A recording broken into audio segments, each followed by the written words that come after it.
5, 4, 3, 2, 1, 0.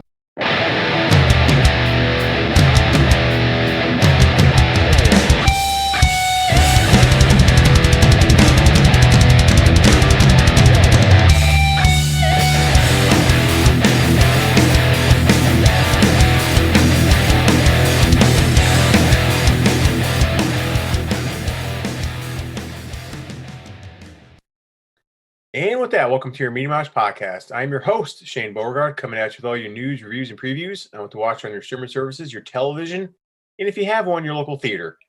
Today, I have a special guest, not in my home, or studio, I should say, but we are connected, and today I'm joined by Mr. Argue myself, Chris Frodel. I have a very special podcast today. So go ahead, Chris, and say hi to everybody. What up, what up, what up? I'm back. You're back. Like the unofficial, well, I have two guests on this podcast, you and the missus. So that's all that matters. That's all that matters, right? No offense to anyone else. All right, no offense. Well, also, I have to add, you have, on occasion, had your VP. Yes, correct. She pales in comparison compared to me and the missus. Absolutely. And I do bat around in the minor leagues, so, technically, I don't know how to set up, other guests, but that's a story for another time. No, that's fine. That's fine. Today, me and Chris are going to review two films and talk about one director. So this is going to be a little different episode. I'm not going to launch into what's coming out next week and everything. We're going to talk about Coming to America 2, a highly anticipated sequel to the 1988 Eddie Murphy film, Coming to America, which is in my top probably 3 Eddie Murphy films of all time. And then we're going to talk about Joe Carnahan, who directed Frank Grillo in the recent release on Hulu, Boss Level. So right now, let's talk about Coming to America 2. And Chris, I'll give you the floor in a second, but this is sitting at 51% critic score with a 46% audience score on Rotten Tomatoes. So what were your expectations heading into this film, and did they meet them? Your overall thoughts? The floor is yours, buddy. Oof. How long do we have? You can whittle it. You can whittle it down. Having a sequel to a film 30 plus years later is tricky. Star Wars tried to do it. Blade Runner was, if you like the original or appreciate that as one of sci-fi's tops, you may think the sequel was a success with that. I know you're on the fence about sci-fi and even Blade Runner, but 2049 was a surprise. Right. I'll stop you real quick. Okay, yeah. I'm on record for saying I do not like the original Blade Runner. Yeah, I'm one of those. I don't get it. I can't get through the whole movie. I actually enjoyed Blade Runner 2049 more than the original. I said it. Except for the Harrison Ford part, that could have been edited out of the entire film. Okay. But it to me, it was a better sequel than it was the original film. But go ahead. Right. But I mean, by all regards, that's seen as a success. Right. But as of late, let's say the past 10, 20 years, Eddie Murphy has been on the low register of good films. Everyone praises his performance in Dolomite Is My Name. And I thought that was it was all right. I like the concept behind it. I like the hustle that Rudy Ray Moore had, and Eddie Murphy emulated that. So I give respect to that. But Eddie Murphy doesn't have that draw anymore. He doesn't. And when this was announced, it seemed like, a lot of people were saying, oh, it's going to happen. It's there. All they need is this, and it's going to be on our screens. And it never came. So finally, when Amazon said, "Hey, we got it, and you're going to see it," I was hesitant. I was cautious, and my bar was set low, low for this. Right. And I gotta say, he tripped right over it. Mm. He didn't clear it. I did not care for this one iota. Wow. Okay. I had the same bar you did. I mean, it was low. It was low. And I feel the same way about Eddie Murphy. Like, I understand the direction he went into with his career because he wanted to make films that his kids can watch. Total respect that. I respect it. And the funny thing is, before COVID hit, remember, he was on the come up. Like, he was going to do stand up. He hosted SNL. He did Coffee in the Cars with Jerry Seinfeld. He was going to go back on tour.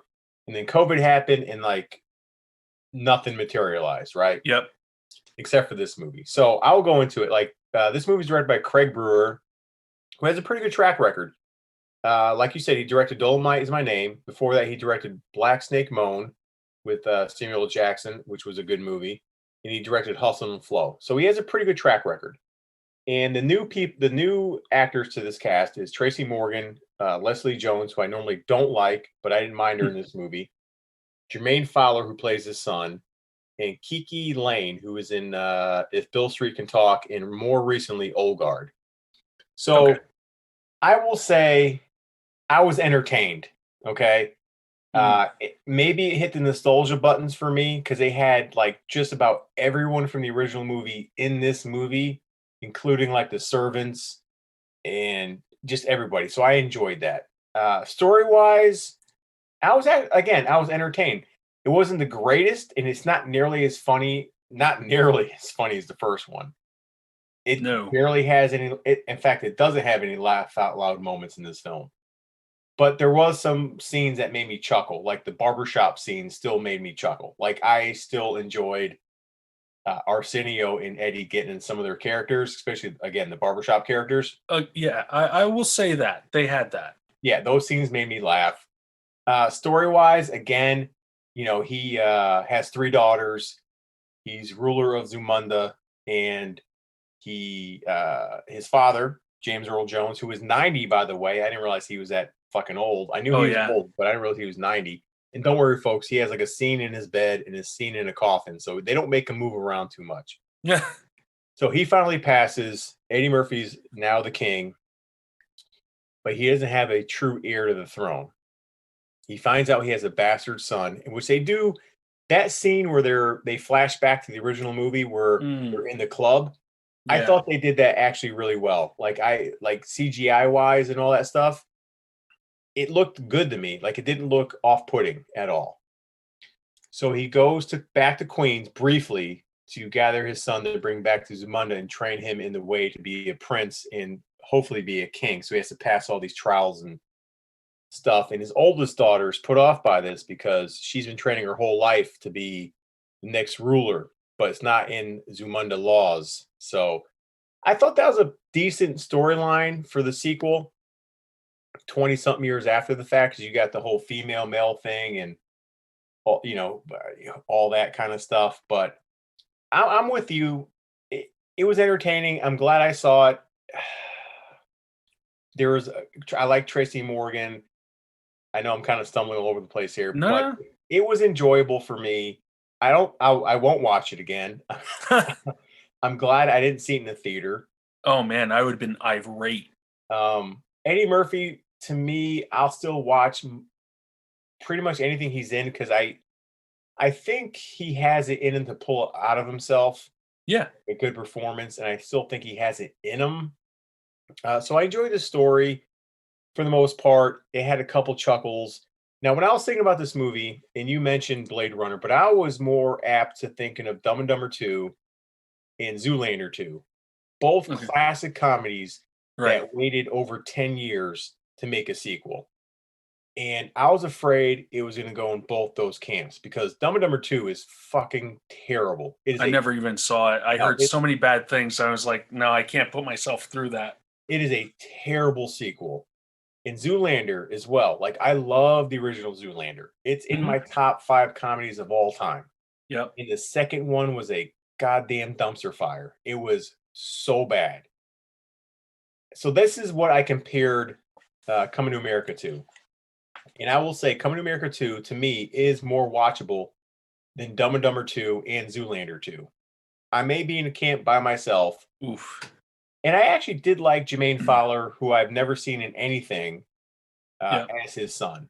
I found him entertaining. So, overall, it's something we probably didn't need. No. But I didn't mind it. So I gave it like 2.5 out of 5 stars, just based on the bar I had, which was so low.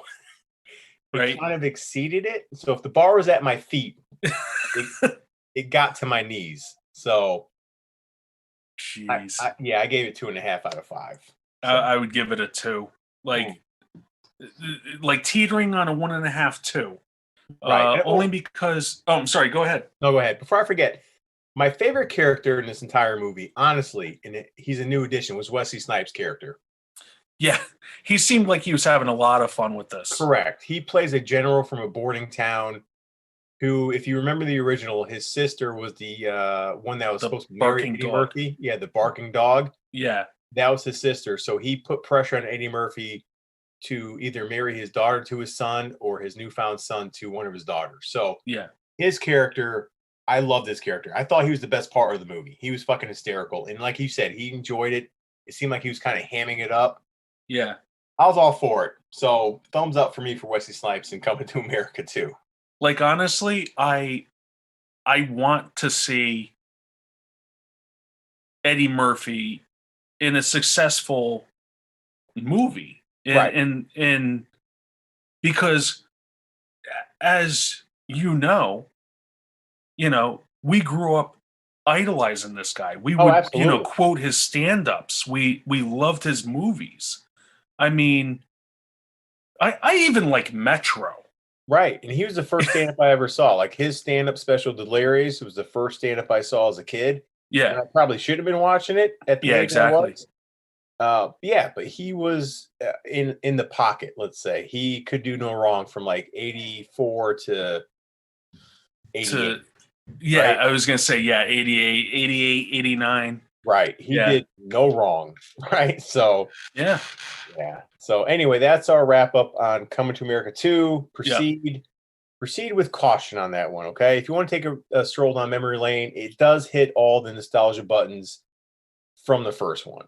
I do have to point this out, though, that you said that you liked the CGI or you didn't mind the CGI in the flashbacks.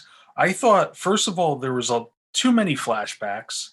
Right. Just like, especially where the hairdresser was talking about the stories of going to Queens. Right. You're seeing what other people saw. She has no point of reference. You could have just said, oh, here are the stories I heard. And us being fans of the first one, we know what she's talking about. Right. You don't have to flash back to that. Right. But I think they did that for viewers or younger viewers who may have not seen the first one and hopped in and watched this one. And that's the thing. You went from an R-rated movie to this PG-13. Right. And you're making it family friendly. Right. No, I see what you're saying. But also the getting back to the CGI, it was scary looking when you were looking at young Arsenio Hall and Eddie Murphy. Like, there was something about their noses. Like, I was scared. All right, so I'll probably have to go back and watch that scene just to pick up on their noses, but I really didn't notice that at first glance. So I thought they did a decent job with that. Mm-hmm. But again, proceed with caution, right? 2, Chris gave it a 2, I gave it a 2.5. We all want the best for Eddie Murphy, so let's see what he does. Let's see what he does next. Okay. we want the best for Eddie Murphy, Arsenio Hall, and Wesley Snipes. Can we just get that? Right. I think Wesley Snipes is okay. He's starting to do a lot more things. He's out there a little bit more. Let's hope he doesn't go the route of Bruce Willis. Oh God. All right. So let's move on to the main event. Please. Now, I was looking forward to this movie as soon as they said Frank Grillo was in this. I have a man crush on Frank Grillo. I'm not afraid to admit it.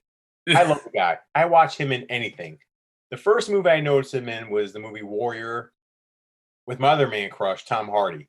Yeah. That's where I first noticed Frank Grillo. If you're into the MC universe and you're not really familiar with Frank Grillo, he played, what was his character's name? Something Crossbones. I call him Crossbones because I forget his real name. It's something Rumlow. He was in Captain America 2, and then he was in Civil War.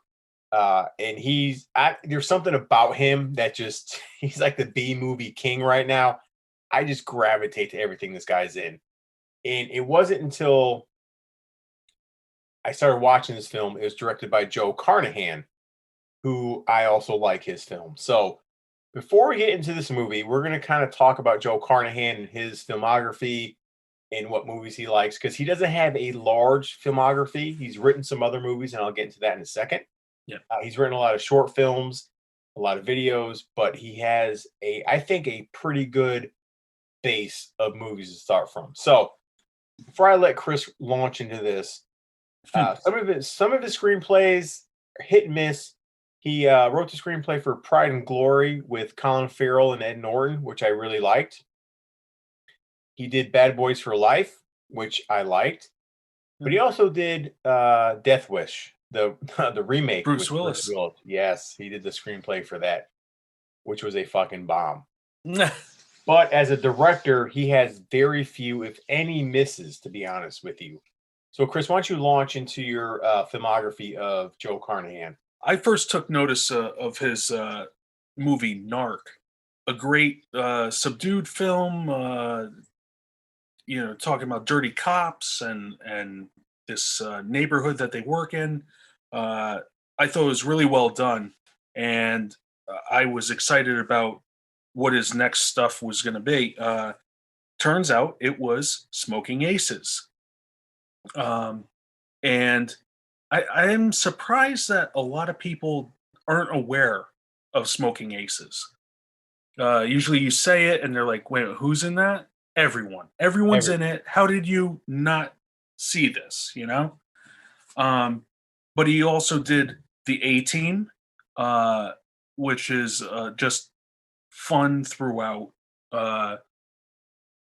He knows how to make an action flick, but he also knows how to make a drama, which his next one was The Grey with Liam Neeson, who is a man with a set of skills that I swear to God, in my research, I did not realize that Frank Grillo was in that too. Yes, he was. I was about to mention that. He was in that film. Yes.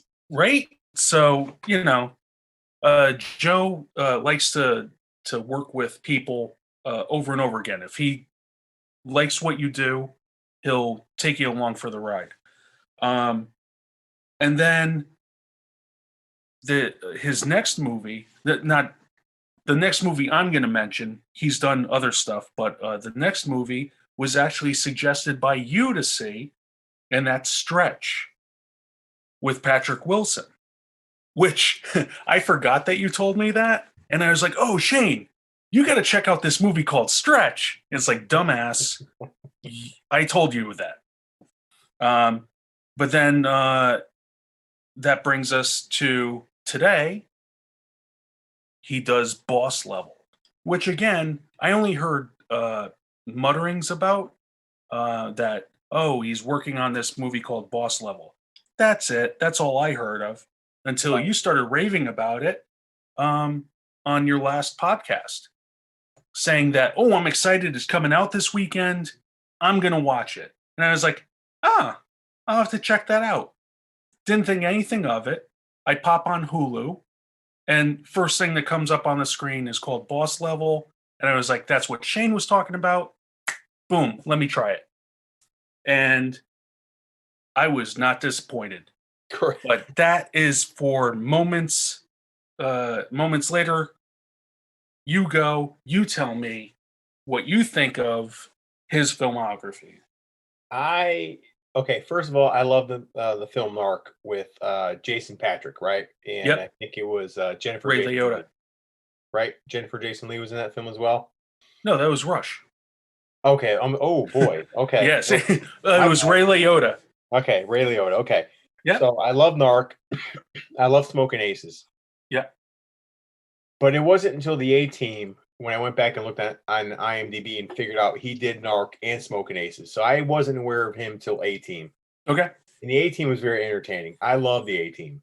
Yep. And I love The Gray. I love that film. But I think his most underrated film is Stretch with Patrick Wilson. Yep. He plays like a limo driver, and it follows him through like this fucking one crazy day where he has to pick up a bunch of passengers. It's an insane film. Oh yeah. Yeah, it's bonkers. So that is, to me, is the most underrated film that's not talked about enough. Is Stretch. He's also working post production on Cop Shop. I want to add that stars Gerard Butler and Frank Grillo. So we get a Butler Grillo team up here coming soon. Maybe Butler will get a hit now. Which has my pants kind of feeling tight right now. My pants tight. And he's also directing the remake of The Raid, which I am on the fence about. Now, he's not calling it a direct remake because something with the studios and the screenwriters, they can't be on the same page. So he's kind of calling it like a reimagining of The Raid. Now, The Raid is a classic action film, so I'm not going to talk about The Raid. You should, if you're an action fan and you haven't seen The Raid, then you're not an action fan. So that's his next project he's working on right now. So I love Joe Carnahan. Like Chris said, he directs the shit out of action films. Oh yeah, the way he directs with the color schemes and just everything's outlandish and the characters are over the top. It's a fun ride when he does action films. So he did Boss Level, and again, I was excited because Frank Grillo was in it. And he carries this movie, right? And then I noticed Joe Carnahan was the director of this film. So let's go into the cast. So this film, which I didn't know at the time until I started watching it, you have Frank Grillo, Mel Gibson. That's the one I didn't know about. I didn't know he was in this film. Naomi Watts, Will Sasso, Michelle Yeoh, and Ken Jeong. And actually, his son is in this film. He plays Rio. Yep. Or his name is Rio Grillo. He plays the little kid he gets connected with. Joe. Yeah, Joe. That's his actual son, which I found out when I was researching this film. And you get a cameo by Rob Gronkowski. The Gronk is in this film. Which I had to look up. Which I noticed right away. He's the guy in the helicopter with the 50 cal who's shooting through the window. So basically this movie is about a retired special forces officer who is trapped in a never-ending loop on the day of his death. So we've seen this film plenty over the years. You got Russian Doll, you got Happy Death Day, you got Groundhog Day. You get the Tom Cruise film. Yeah, Live, Die, Repeat. Right. So we've all seen this before. So when I first heard the premise, I'm like, yeah, okay. Okay. But this movie is fucking fun as shit. They do it just like a video game. It is hilarious. And what makes this film work, honestly, is Frank Grillo as the lead, because he's charismatic. He pulls off action. He's a likable character. Yeah. But also, I think what made this film is he narrates this entire film as everything's going on. That's what makes this film work. He narrates this film.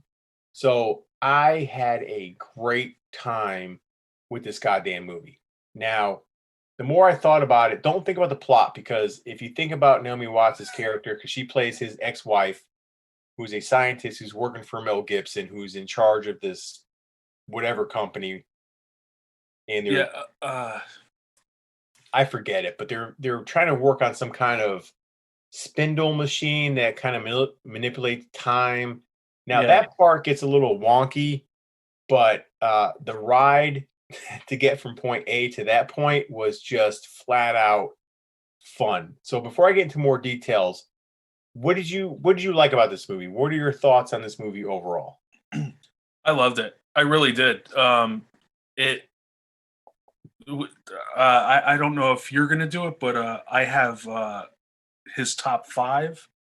And but I was going to say, like, you can't say, oh, he's it. It's one of I think his top 5. No, he's got like 7 to choose from, and Right. and here's 5. But yes, it is on the top of the list. I had no idea what I was getting into when it began. Um, I very I I had very little knowledge of what I was going to see. Uh, I'm not even sure I knew that it was like a time loop kind of thing. Hmm. But he tells you right off the bat. He's like, "Oh, I've done this so many times, blah blah blah." But when it first happens, it's like he's bored. Right. He's woken up with a knife going like inches from his face. He gets up to get out of bed. He gets his shoes on, and this guy is trying to kill him, and he's just like dodging everything that's being thrown at him. And I'm just like, what am I watching here? And it slowly rolls out as to what the concept is, and the fact that what we're on day 42 or Right. something like that Yeah. of so many days. Like And 200, it ended up being like 258 tries. yeah, and you're just like, Jesus Christ. But you know, I loved it. I thought it was well choreographed. It was just so well done. Like Joe was the guy for this job, I think. Because like you're talking about the guy who made a flying tank in 18. Right. Something like, what are you talking about? Like they're going to steer by firing this tank. It's as crazy as that, this whole movie. Like, and it's not even that long. It's not even it's like an hour and 45. Yeah, no, it's an hour and 35 minutes. It's a short movie. 35, right? Yeah. So I It, mean, it packs in a lot in a short amount of time. yes. And it was really carried by the charisma of Frank Grillo. I can't state that Yep. enough. Like his charisma in this film carried it off. So I just loved his journey and him trying to figure out what happened to him, because he knew he was going to die at the same time every day. So like there Yep. were segments in the movie where he'd just be at a bar getting drunk because he knew he was going to die. So he's going to die Yep. drunk, right? Until he figured out who his son really was. Naomi Watts kind of kept that from him because she's the main scientist for Mel Gibson. And I love the assassins that kept killing him, because we got introduced to different assassins. Oh yeah. And that reminded me of Smoking Aces. It really did. You had like a midget who like blew him up. You had a pair of like black dudes who just shot him up. My favorite was this Japanese character. I don't know if she's Japanese. I'm going to say she's Japanese. Guan Jin, who every time she decapitated him with her sword, she would say, "I'm Guan Jin," and Guan Jin has done this, and like he knows everything that's coming. So I loved all the different assassins that were out there to kill him. It reminded me of Smoking Aces so much. So this movie had a lot of levity, had great action films, like Chris said, like Joe Carnahan like popped out with just the visuals, the color schemes, just everything popped. It was fun. It was flowing. I love Michelle Yao in this. She only shows up in she's only in one scene, but Yeah. I thought she was really good. She kind of like teaches him how to use a sword. I enjoyed it. Again, don't get caught up in the whole time loop science kind of thing, because it kind of doesn't make sense. Yeah. The only negatives I would say on this film is What? Naomi Watts seemed disinterested to be in this film. I don't know why. She just seemed very disconnected. And at first I'm like, wow, how'd they get Naomi Watts in this? Like, she doesn't normally do movies like this. You know what I mean? Right. And I thought Mel Gibson's evil character could have been, I don't know, more menacing. Like he was there. Or fleshed out a little bit more. Right. Or fleshed out, because once you knew like his motive, you're like, oh, okay. But I did enjoy Will Sasso as his main security. Yep. Right. There's a scene where Frank Grillo finally figures out how to get to Mel Gibson, and the way he dispatches of Will Sasso, it's just, I don't know what he said. Like, did you smell popcorn or something? Like, yep. That's it. Don't give anything right. away on that. But that was a a funny scene. Like, yeah. Right. And his final sword fight with Guan Jen was fucking hysterical. That Yeah. was just gold. So this Yeah. movie littered with tons of good action scenes. Like, it doesn't stop once it starts. Like, it starts with action and just goes all the way through. And it is glorious. And it does have some emotional moments, like when he finally connects with his son Yeah. in the arcade, and he kind of sometimes tells him he's his dad, sometimes he doesn't. Yeah. But they always end the same day at the same time, and it's just a heartfelt moment. And so it does have some heart to this film. And the soundtrack is great. I thought the soundtrack was fantastic in this movie. Yeah. So I was more than impressed with this movie on so many levels. Like, this movie is so rewatchable. It's not even funny. I'll probably rewatch it again this weekend. Yeah. Right. I love this movie. Frank Grillo was, honestly, he's always in good shape, but he was in great shape in this movie. Yeah. Like, honestly, like, there was a scene, I forgot what scene it was, but he reminded me of how ripped Sylvester Stallone was in Rocky 3. Okay. That's what he reminded me of. Because Frank Grillo's always been kind of lean and in shape, but he seemed bulkier, but like zero body fat. Like, Yeah, he had like an 8-pack. right. He just seemed on top of his game. So You have to put the popcorn down when you see him on screen. You're like, no, I don't need this. right. Right. He should kickstart your new lifestyle. Yeah, exactly. No, but it was really good. Outside of like some of the plot holes with the whole spindle device and all that kind of stuff. I will I'm sorry. I go will ahead. say like I don't think Naomi Watts had enough to do. Right. You know, I think she just played a foil. There wasn't, you know, she was there just to be there. Here's what I'll compare her role to. Uh-huh. Her role in this movie was like Michelle Williams in Venom. Okay, yeah, exactly. Like, why are you getting this like really high-end actress or high praised actress in this movie? Yeah. Like, Michelle Williams in Venom to me was just there to be there. You know what I mean? Yeah. She didn't really add anything to the movie. Nope. She's a well thought out actress, but somehow she was in this movie. I felt the same way about Naomi Watts. So that's my comparison, was like, she went through this movie like Michelle Williams did in Venom. Like, they didn't give her enough to do. We didn't know why, just there was a lot left out with her character. Yeah. But in the end, when you think about it, it doesn't matter. Like, you just had a great time. I gave this movie a 4 out of 5. So what do you give this movie out of 5? Oh yeah, same. Same. I hate sounding like I ride your coattails, but 4 out of 5. It was it would be 5 out of 5 if it was I don't know. Like maybe I should give it a 5 out of 5. Go ahead. No, here's But it was so good. Like it was so good because even with the repetitive day to day, to see him get killed the same way for how many times? You're like, I should be sick of this. But right, like with his voiceover, with his acting, with the outlandish situations, you're like, I can keep on watching this. Right. Oh, before I forget, I do love the kind of joke they make about Liam Neeson in this movie. Yes. Catch it? Yes. Yeah. Yeah. He's a fake action guy. Right. Yeah. His son kind of like says to him, "Hey, do you have a special set of whatever?" And he basically called Liam Neeson a fake action guy, a fake action tough guy.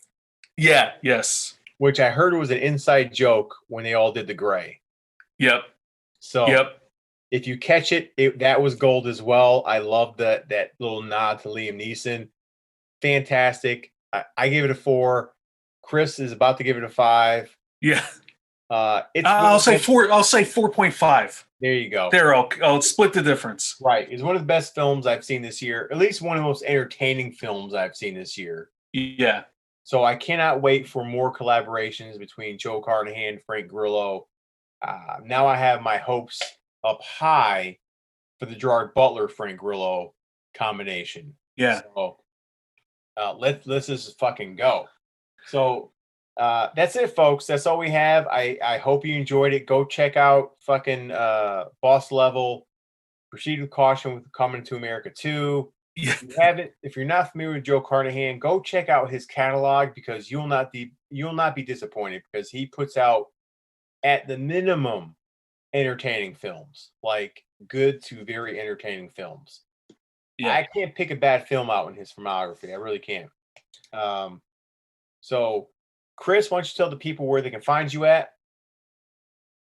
I am He's everywhere. because of your advice, Shane. I am trying to be more present, Yes. more accessible on the interwebs.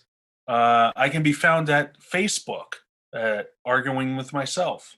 I'm also on Instagram and Twitter. I tend to do a lot of promoting of stuff that I like, but I also like to write. I do movie reviews, as some of you may know. I hopefully will put out a new review each week, but also you can find Fridays to be a little more fun with trivia. When I do Fun Friday trivia, that seems to be the steady weekly provision I can come to your eyes. Yeah, so I can be on there. I can be found. Right. It's not that hard to find me. Right. The written form, the forgotten form, the lost form. Right. Chris I ain't has fancy like these podcasters. Right. Chris has it in spades, man. So go check him out on all those platforms. You will not be disappointed. But you can find me, download me at your Apple Podcast Store. Download me, share with your friends. I swear to you, they'll thank you for letting me into their lives. I thank you. You're welcome. And then go find me on the Twitterverse at Shane Mediamosh. I would go find me on the Facebook, but I honestly forget to post a lot of shit on Facebook. So don't find me on Facebook. Find me at the Apple Podcast Store or Twitter. I'm usually more active on there. So until then, people, thank you, Chris, again for being on. It's always a blast. I love it. Yes. Until then, get caught up. Get caught up in the mosh.